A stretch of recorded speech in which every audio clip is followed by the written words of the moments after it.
Hi! Nung nakaraang episode ay pinag-usapan natin kung bakit may iba't ibang kulay ang vestment ng pari sa misa. Ngayon naman, tatalakayin natin ang mga ibig sabihin ng mga kulay na ito. Ang kulay na white or gold ay nagsisimbolo ng purity, joy, triumph, and the glory of God. Red signifies, on the other hand, the Holy Spirit, martyrdom, and the blood of Christ. Green represents hope, life, and growth, symbolizing the ongoing presence of God in the world. Purple signifies penance, humility, and preparation. It is a color of repentance and sorrow, symbolizing penitence. And rose is used as a symbol of joy and hope in the midst of penance.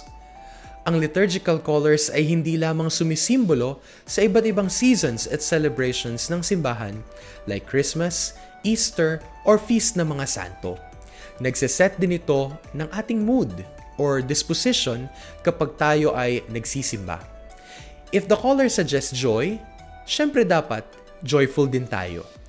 Kaya pag nagsimba tayo next time, let us be mindful of the liturgical colors. Brother Marco Opie po, sa muli.